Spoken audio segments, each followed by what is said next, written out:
శ్రీమతే రామానుజాయ నమః. శ్రీ గోదాదేవ్యై నమః. శ్రీ శ్రీకృష్ణ పరబ్రహ్మణే నమః. ఈ ప్రపంచంలో ప్రేమకి లొంగని వాళ్ళు ఎవరు ఉంటారు చెప్పండి? ప్రేమ చూపిస్తే ఎవరైనా లొంగిపోతారు. నాకేమనిపిస్తుంటుందంటే, ఎవరిని చూసినా అంటే ఇంకా ఏ దైవీ దేవతా రూపాన్ని చూసినా భక్తితో ఇలా నమస్కారం చేస్తూ ఉంటాం. కానీ కృష్ణ పరమాత్మని చూసామనుకోండి, వెంటనే మన చేతులు ఇలా వెళ్ళిపోతాయి కదా. ఇక్కడ ఉండే చేతులు ఇలా వెళ్ళిపోతాయి కృష్ణ పరమాత్మ చూసి. అబ్బా, ఎంత అందంగా ఉన్నాడో కదా కృష్ణుడు అనుకుంటాం. అంతటి ముగ్ధ మనోహరమైన రూపం కృష్ణ పరమాత్మది. అలాంటి కృష్ణ పరమాత్మని చేరాలనుకుంటారు గోపికలు. గోపికలు ఎలా అయితే వ్రతం చేశారో తెలుసుకుని గోదాదేవి కూడా రంగనాథ స్వామి వారిని వివాహం చేసుకోవాలి అని అనుకుంటుంది. ఈ 30 రోజులు ధనుర్మాసంలో ఆవిడ చూపించింది కృష్ణ పరమాత్మ మీద ప్రేమ చూపించారు. అయితే ప్రేమ ఎలా చూపించాలి అంటే, పొద్దున్నే కూర్చుని భగవంతుడి ముందు స్తోత్రాలు శ్లోకాలు చదువుతూ అదా ప్రేమ అంటే? ఈ స్తోత్రాలు శ్లోకాలు ఎవరి కోసం చదువుతున్నాం? మన కోసం చదువుతున్నాం. కోరికతో చదువుకుంటున్నాం. నాకు ఈ కోరిక తీర్చు, నాకు ఈ సీట్ రప్పించు, నాకు ఈ పని చేసి పెట్టు, నాకు ఈ పని చేసి పెట్టు, నాకు ఈ పని చేసి పెట్టు అని చెప్పి ఎన్నో కోరికలను ఒక లిస్ట్ పెట్టేసి భగవంతుడి దగ్గర ఈ కోరికలన్నీ తీర్చడం కోసం మనం పూజ చేస్తున్నామే కానీ, నీకు ఆకలిస్తుంది కదా, కొంచెం అన్నం తింటావా, నీకు దాహం వేస్తుంది కదా, ఈ మంచినీళ్ళు తాగుతావా అని అడుగుతావా? ఎందుకంటే ఎప్పుడైనా సరే ఇలాంటి వ్రతాలు ఏమైనా వచ్చాయనుకోండి, ఉపవాసం చేయాలండి, మంచినీళ్ళు తాగాలండి, రోజు నైవేద్యం పెట్టాలండి, రోజు దీపం పెట్టాలండి, రోజు ధూపం పెట్టాలండి అని అడుగుతాం. ఎందుకు? ఈ ధూపదీప నైవేద్యాలన్నీ భగవంతుడి కోసం పెట్టుకుంటున్నావు అని చెప్పే భావన మనలో ఉంది కాబట్టి వీడికి ప్రశ్నలు వచ్చేస్తాయి. కానీ శ్లోకాలు స్తోత్రాలు మాత్రం చేయనప్పుడు రావు. ఎందుకంటే మన కోరికలు తీర్చాలి కాబట్టి ఎలా చేస్తే తొందరగా ఫలితం వస్తుంది అని చెప్పి మాత్రమే మనం ఆలోచిస్తాం తప్ప, ఏ విధంగా మనం భగవంతుడిని సేవిస్తే భగవంతుడిని చేరుకోవాలి అనేది మాత్రం ఎప్పటికీ ఆలోచించం. ఆళ్వార్ల యొక్క ప్రేమను చూసి మనం కూడా అదే విధంగా ఉండడానికి ప్రయత్నించామని అనుకోండి, అంతకంటే అదృష్టం ఏమైనా ఉంటుందా? పరమానందంగా ఉన్న వాళ్ళని చూసి చాలామంది ఏమంటారంటే, ఆళ్వార్ల ఆనందం ఏంట్రా, ఏమైంది చెప్పు అంటారు. వాళ్ళు ఎప్పుడూ పరమాత్మలో లీనమైపోయి ఉంటారనమాట. అక్కడ రంగనాథ స్వామి వారి యొక్క అర్చామూర్తిని చూస్తూ వీళ్ళు ఏమంటారంటే, నిన్ను ప్రేమించడం కూడా రాదు మాకు, నేను ఎలా సేవించాలో కూడా తెలియదు మాకు, ఈ సేవ ప్రేమ అవన్నీ నువ్వే కదా మాకు చెప్పాలి అంటూ మధ్యవర్తి లేకుండా భగవంతుడితో వాళ్ళు డైరెక్ట్గా మాట్లాడుతున్నారనమాట. ప్రతి నిమిషం వాళ్ళు భగవంతుడితో మాట్లాడుతూనే ఉంటారు. భగవంతుడితో మాట్లాడడం అంటే ఆయన ఎదురుగుండా కూర్చొని ఇంకా 24 గంటలు పూజ చేయటమా? కాదు. వాళ్ళకి ఏ చిన్న పని వచ్చినా సరే, రంగా నేను ఇప్పుడు ఇక్కడికి వెళ్తున్నాను, రంగా నేను ఇక్కడ కూర్చుంటున్నాను, రంగా నేను ఇక్కడ పడుకుంటాను, రంగా నేను ఆ పని చేస్తాను, రంగా నేను ఇక్కడ ఉన్నాను, రంగా అలా చేస్తున్నాను, రంగా నేను ఇలా చేస్తాను. ప్రతి నిమిషం రంగనాథుడి నామస్మరణలోనే వాళ్ళు జీవించేశారు. వాళ్ళ ప్రాణాలన్నీ రంగనాథుడి మీదే పెట్టేసుకున్నారు. అలా అనుక్షణం వాళ్ళ ప్రేమ ఏదైతే ఉందో అంతా భగవంతుడి మీద పెట్టేశారు కాబట్టి వాళ్ళని ఈరోజు మనం తలుచుకుంటున్నాం. అందుకే ఆళ్వార్ల చరిత్ర తెలుసుకుంటేట మనం పరమాత్మని పొందినట్టే అని చెప్తారు. వాళ్ళు అంతగా ప్రేమించారు శ్రీరంగనాథుడు. మనం ఈ ధనుర్మాసంలో గోదాదేవి చరిత్ర, అలాగే 12 ఆళ్వార్ల చరిత్ర తెలుసుకుంటాం కదా. ఇప్పుడు ఈరోజు పెరియాళ్వారి చరిత్ర తెలుసుకుందాం. ఎందుకంటే ఈ ధనుర్మాస వ్రతాన్ని ప్రారంభించిందే గోదా తల్లి.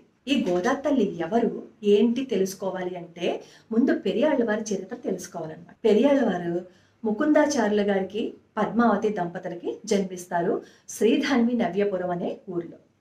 ముకుందాచార్యుల గారు సర్వశాస్త్ర పారంగతుడు అనమాట. ఇంకా ఆ శాస్త్రం ఈ శాస్త్రం లేదు, అన్ని చదివేశారు ఆయన శాస్త్రాలు మొత్తం. కానీ ముకుందాచార్యుల వారి కొడుకు ఎవరు? విష్ణుచిత్తుడు.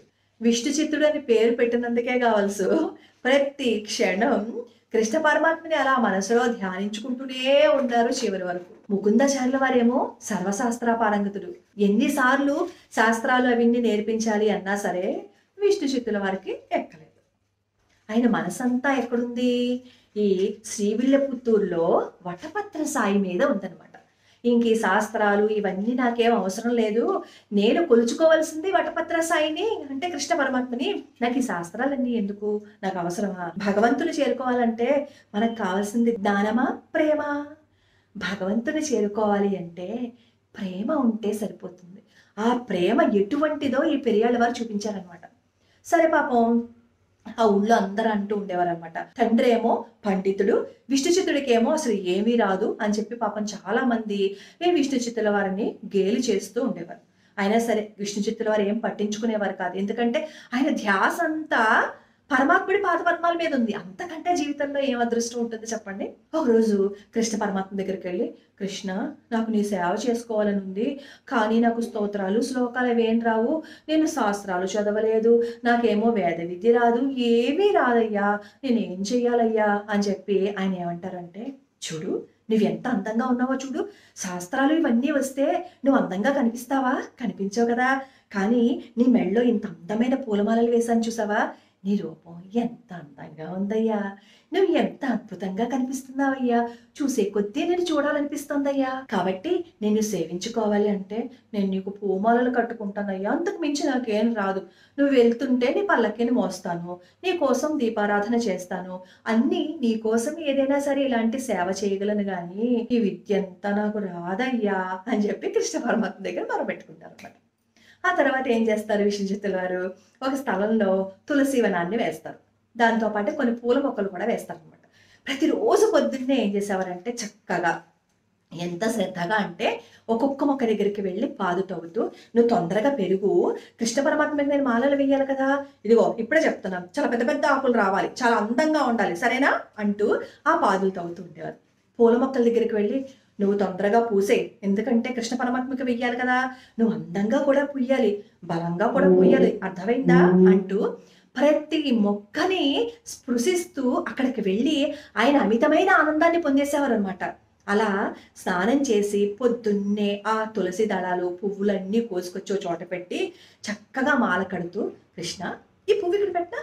కృష్ణ, ఈ తులసి దళం ఇక్కడ వేయనా? కృష్ణ, ఇది వేసుకుంటే నువ్వెలా ఉంటావు?" అంటూ ప్రతి సెకను కృష్ణ పరమాత్మ, కృష్ణ పరమాత్మ, కృష్ణ పరమాత్మ. వేరే ధ్యాసే లేదు. ఏ పని చేసినా ఇది కృష్ణుడికి ఎలా బావుంటుంది? ఇది కృష్ణుడికి వేస్తే ఎలా ఉంటుంది? ఇది కృష్ణ పరమాత్మ వేసుకుంటే ఇంకెంత అద్భుతంగా కనిపిస్తారు అనే ధ్యాస తప్ప ఇంకోటి ఆయన మనసులోకి వచ్చేది కాదనమాట. అలా ప్రతి నిత్యం పెద్ద పెద్ద మాలలు కట్టుకుంటూ కృష్ణ పరమాత్మకి వేసి, కృష్ణ పరమాత్మని చూస్తూ ఉండిపోయేవారు. అలా చూస్తూ మళ్ళీ ఈయనకి ఏమనిపించేది? "అమ్మో! నీకు దిష్టి తగులుతుంది బాబు" అని చెప్పి దిష్టి కూడా తీసేస్తూ ఉండేవారు కృష్ణ పరమాత్మకి. ఇలా రోజులు గడుస్తూ ఉన్నాయి. పాపం ఆ ఊర్లో వాళ్ళందరూ ఈ విష్ణు చిత్తుల వారిని ఏమనేవారు? "తండ్రి మాత్రం చాలా గొప్పవాడు. ఇతనికి మాత్రం ఏమీ రాదు" అని చెప్పి గేలి చేసేవారనమాట. ఒకరోజు ఆ ఊరికి ఒక గొప్ప పండితుడొస్తాడు. ఆ ఊరిని పరిపాలించేవాడు పాండ్యరాజు అనమాట. ఒక పండితుడు వస్తాడు ఆ పాండ్యరాజ్యానికి. వచ్చి, "నన్ను ఎవరైనా సరే ఓడించే వాళ్ళు ఉన్నారా? అలా ఓడిస్తే గనక నేను వాళ్ళకి సలాం చేసి వెళ్తాను" అని చెప్పి అంటారనమాట. ఆ రాజ్యంలో ఉద్దండ పండితుడిని ఓడించేంత గొప్పవాడు ఎవరు లేరు. కానీ రాజు ఏం చేస్తాడు అంటే ఈ విష్ణు చిత్తుల వారి దగ్గరికి వచ్చి, విష్ణు చిత్త, నేను చాలా విన్నాను. మీకు పాండిత్యం లేదని ఏమనుకోవద్దు. కానీ అపరిమితమైన కృష్ణ ప్రేమ ఉంది కదా! ఆ ప్రేమతో ఆ పండితుణ్ణి గెలవగలరు. నాకు మీ మీద నమ్మకం ఉంది. ఎలా అయినా సరే ఈ సంకట పరిస్థితి నుంచి నన్ను బయటపడేయండి" అని చెప్పి చెప్తారు. సరే రాజు రాజ్యానికి వెళ్ళిపోతారు. ఆ రోజు సాయంత్రం ఈ విష్ణు చిత్తుల వారు పెరుమాళని చూస్తూ, "కృష్ణ, నాకేమొచ్చు కృష్ణ, నేనేమో ఇలా వెళ్ళాలట. ఆ పండితుడేమో శాస్త్రాలన్నీ చదివేశారు. ఆ ఊళ్ళో ఉన్న వాళ్ళందరూ పండితులు అక్కడికి వస్తారు కదా! నేనేం చదువుకోలేదు కదా! ఇదేమో రాజాజ్ఞ. నన్ను రమ్మంటున్నారు. ఏం చేయాలి కృష్ణ" అని చెప్పి అక్కడే మొరపెట్టుకుంటాడు. అప్పుడు కృష్ణ పరమాత్మ ఏం చెప్తారు అంటే, చూడండి కృష్ణ పరమాత్మ లీల, తన భక్తుడి గురించి ఎవరైనా ఏదైనా అనుకుంటే పరమాత్మ తట్టుకోలేడనమాట. అందుకే ఈ లీలని ఆయన చేశారు. వెంటనే పరమాత్మ ఏం చేస్తారు అంటే విష్ణు చిత్తుల వారికి, "ఏం భయం లేదు, నువ్వు వెళ్ళు, నేనున్నాను" అని చెప్తారు. కృష్ణ పరమాత్మ అంటే విష్ణు చిత్తుల వారికి ఎంత ప్రేమ అంటే ఆయన ఏం చెప్తే అది చేసేస్తారనమాట. ఇంకొక రెండో ఆలోచన ఏ ఉండదు. కృష్ణ పరమాత్మ చెప్పేశారు కదా! సరే ఇంకా ఆయనకి చదువు వచ్చిందా రాలేదా ఏం ఆలోచించట్లేదు. ఆయన ఆ స్థానానికి వెళ్ళిపోతారు. వెళ్ళేసరికి అక్కడ అందరూ పెద్ద పెద్ద ఆసనాల్లో కూర్చుంటారు. ఈ పండితుడైతే చాలా గర్వంగా కూర్చుంటాడనమాట. పాపం ఏమీ రాని విష్ణు చిత్తుడు బిక్కు బిక్కుమంటూ ఆ స్థానంలోకి వెళ్తే అందరూ రాజుని చూసి, "ఏంటి ఇతన్ని పిలిచావు? ఇతనికైనా చదువొచ్చా? ఏ ఉద్దేశంతో పిలిచారేంటి?" అని చెప్పి గేలి చేస్తారనమాట. కానీ రాజు చాలా ప్రశాంతంగా అక్కడ ఇంకొక కుర్చీ వేసి ఈ విష్ణు చిత్తుల వారిని కూర్చోమంటారు. ఆ రోజు జరిగే సభలో ఏంటంటే పోటీ, ఒక కర్రకి ఒక డబ్బుల మూటను కట్టేస్తారు పైన. ఎవరైతే భగవంతుణ్ణి నిజంగా సేవిస్తున్నారో, ఎవరైతే నిష్కల్మషంగా ఉంటారో వాళ్ళు ఏ సమాధానం చెప్తే అది ఆటోమేటిక్‌గా పాదాల మీద పడిపోతుందనమాట. వాళ్ళే నిజమైన దైవ భక్తుడు అని చెప్పి వాళ్ళందరికీ అర్థమయ్యేటట్టుగా ఒక నియమాన్ని పెడతారు. ఆ కర్రకి ఒక మూటను కట్టేస్తారు. కట్టేస్తే ఈ వాదన జరుగుతూ ఉంటుంది. పొద్దున్న మొదలైందనమాట వాదన. సాయంత్రం వరకు జరుగుతూనే ఉంది. సరే విష్ణు చిత్తుల వారి వంతొచ్చింది. విష్ణు చిత్తుల వారు నమస్కారం చేసుకుని, కృష్ణ నన్ను రమ్మన్నావు కదా, నేనేం చెప్పలేను కృష్ణ అని అనుకుంటానన్నమాట కృష్ణ పరమాత్మను తలుచుకుంటూ. అప్పుడు కృష్ణ పరమాత్మ తన శంఖాన్ని విష్ణు చిత్తుల వారికి ఇక్కడ తగిలిస్తారు. వెంటనే ఆ విష్ణు చిత్తుల వారి యొక్క శరీరం బంగారపు వర్ణంలో మెరిసిపోతూ ఉంటుందన్నమాట. అప్పుడు వెంటనే ఏం చేస్తారు అంటే ఆ పండితుడితోటి వాదన పెడతారు. ఇలా వాదన మొదలు పెట్టడం ఏంటి, ఆ కర్ర కట్టిన ఆ డబ్బులు మూట విష్ణు చిత్ర పాదాల మీద పడిపోతుంది. అందరూ చప్పట్లు కొట్టేస్తారు అనమాట. రాజు అయితే తన సింహాసనం మీద నుంచి దిగి వచ్చేస్తారు. ఆ పండితుడైతే ఈ విష్ణు చిత్తుల వారికి వచ్చి నమస్కారం చేస్తారు. రాజు అంటాడు, చూసారా నేను చెప్పానా, నాకు కృష్ణ పరమాత్మ మీద నమ్మకం, మీరు చాలా గొప్పవారండి అని చెప్పి నమస్కారం చేస్తూ అప్పుడు ఏం చేస్తాడంటే రాజు ఆ పండితుడిని ఎవరైతే ఓడిస్తారో వాళ్ళకి అర్ధరాజ్యం ఇచ్చేస్తారని చెప్పి చాటింపు వేయిస్తాడనమాట ఊర్లో. మరి విష్ణు చిత్తుల వారు ఓడించారు కదా, అందుకని చెప్పి అర్ధరాజ్యాన్ని ఇచ్చేస్తానని చెప్పి రాజు అంటే, ఇది నేను చేశానా, నేను చేయలేదే, కృష్ణుడు చేశాడు, ఈ విజయం కృష్ణుడిది, నాకెందుకు ఈ రాజ్యం అని చెప్పి సున్నితంగా తిరస్కరిస్తారనమాట. కాదు కాదు, నన్ను రక్షించారు మీరు, ఖచ్చితంగా మీరు రాజ్యం తీసుకోవాల్సిందే అంటే అసలు ఒప్పుకోరు.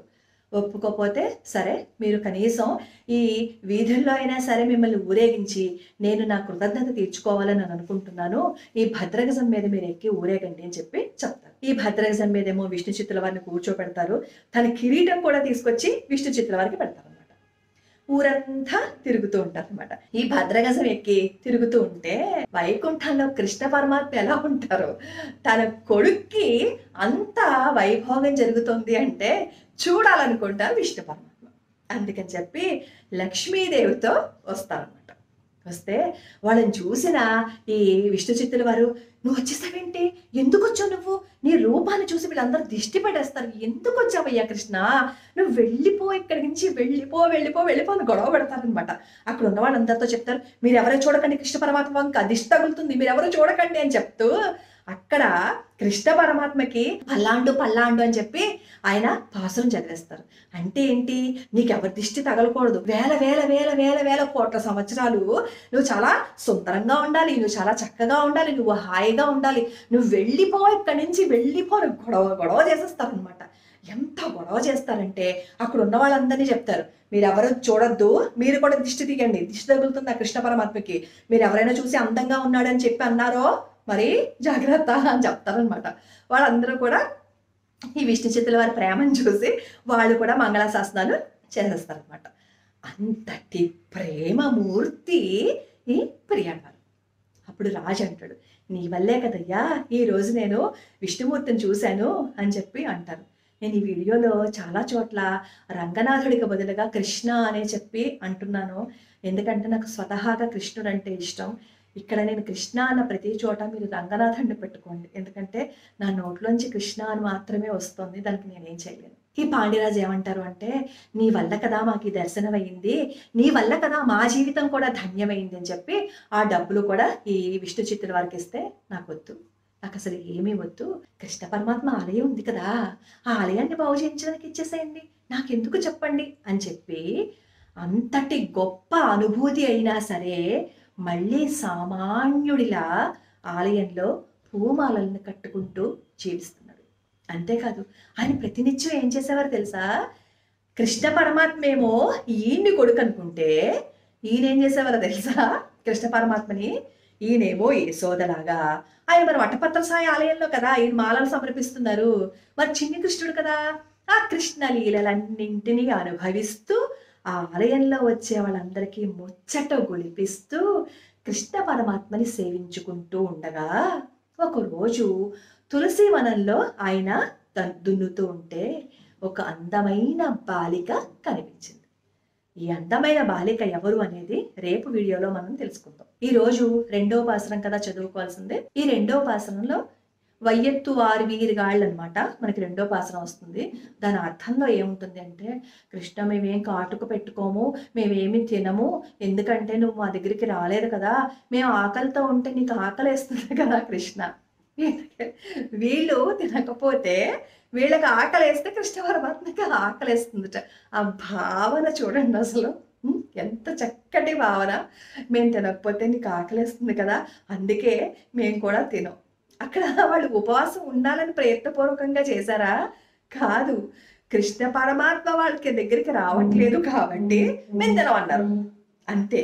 కానీ దేవుడికి దగ్గరగానే ఉన్నారు, ఆహారాన్ని వదిలేశారు అంతే. మేమేమి పూలు పెట్టుకోం కృష్ణ, ఎందుకంటే ఈ పూలన్నీ నీకోసమే కదా, మేము అందంగా కనిపించేది నీకోసమే కదా. పూజ చేసేటప్పుడు సంప్రదాయబద్ధమైన దుస్తుల్ని కట్టుకుని ఎందుకు చేయమంటారు? మనం కూడా దివ్యమంగళ రూపంలో కనిపిస్తూ పూజ చేసినట్లయితే కృష్ణ పరమాత్మ మనలో ఆయన్ని చూసుకుంటారు కాబట్టి సంప్రదాయ దుస్తులు వేసుకోమన్నారు. నువ్వు జీన్ ప్యాంట్ వేసుకుంటే ఏంటి, టీషర్ట్ వేసుకుంటే ఏంటి, జుట్టు విరబోసుకుంటే ఏంటి, ఎలా చేస్తే నీకేంటి, ఆయనకి సంబంధం లేదు.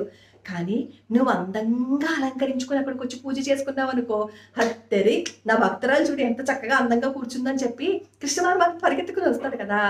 అందుకోసం అనమాట సంప్రదాయ దుస్తులు ధరిస్తూ పూజ చేసుకోమని చెప్పేది. అందుకే ఉపవాసం అంటే అర్థం ఏంటి? మనం ఆకలితో ఉన్నాం అనుకోండి, మన కడుపు మార్చుకుంటూ ఉన్నాం అనుకోండి, నా భక్తురాలకి ఆకలేస్తుంది కదా, అందుకని చెప్పి ఈరోజు దీని దగ్గరే ఉందాలి అని చెప్పి కృష్ణ పరమాత్మ మనల్ని అనుగ్రహిస్తాడు. అలా మనం చేసే ప్రతి పనిని కృష్ణ పరమాత్మతో అనుసంధానం చేసుకున్నాము అని అనుకోండి, ఆ ఆనందమే వేరు కదా, ఆ జీవితమే వేరు కదా. అలా భావన చేస్తూ మాకేమో వద్దు కృష్ణ నువ్వు తప్ప అని భావన చేస్తూ రెండవ పాసురంలో కృష్ణ పరమాత్మని పిలిచారన్నమాట. అది ఈ రెండవ పాసురం. అయితే చాలా మంది అడుగుతున్నారు ఉపవాసం ఉండాలా అని చెప్పి. ధనుర్మాసంలో చక్కగా కృష్ణ పరమాత్మ ఏం చెప్పారంటే, కార్తీక మాసంలో మీరు అందరూ అలసిపోయారు కదా, ఉపవాసాలు అవన్నీ ఉండి చక్కగా పొద్దున్నే కాస్త ఇంత నెయ్యేసి ప్రసాదాలు అవన్నీ ఉండి నాకు కాస్త పెట్టండి, మీరు కాస్త తినండి అని చెప్పారు.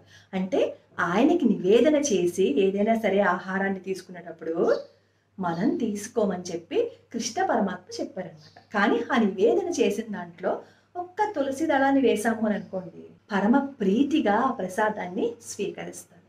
ఇది రెండవ పాసురము, అలాగే పెరియాళ్ళవార్ల చరిత్ర. రేపు ఇంకొక పాసురం అర్థంతో పాటుగా గోదాదేవి చరిత్ర కూడా తెలిసేసుకుందామా? లోకా సమస్త సుఖినో భవంతు, సర్వే జనా సుఖినో భవంతు.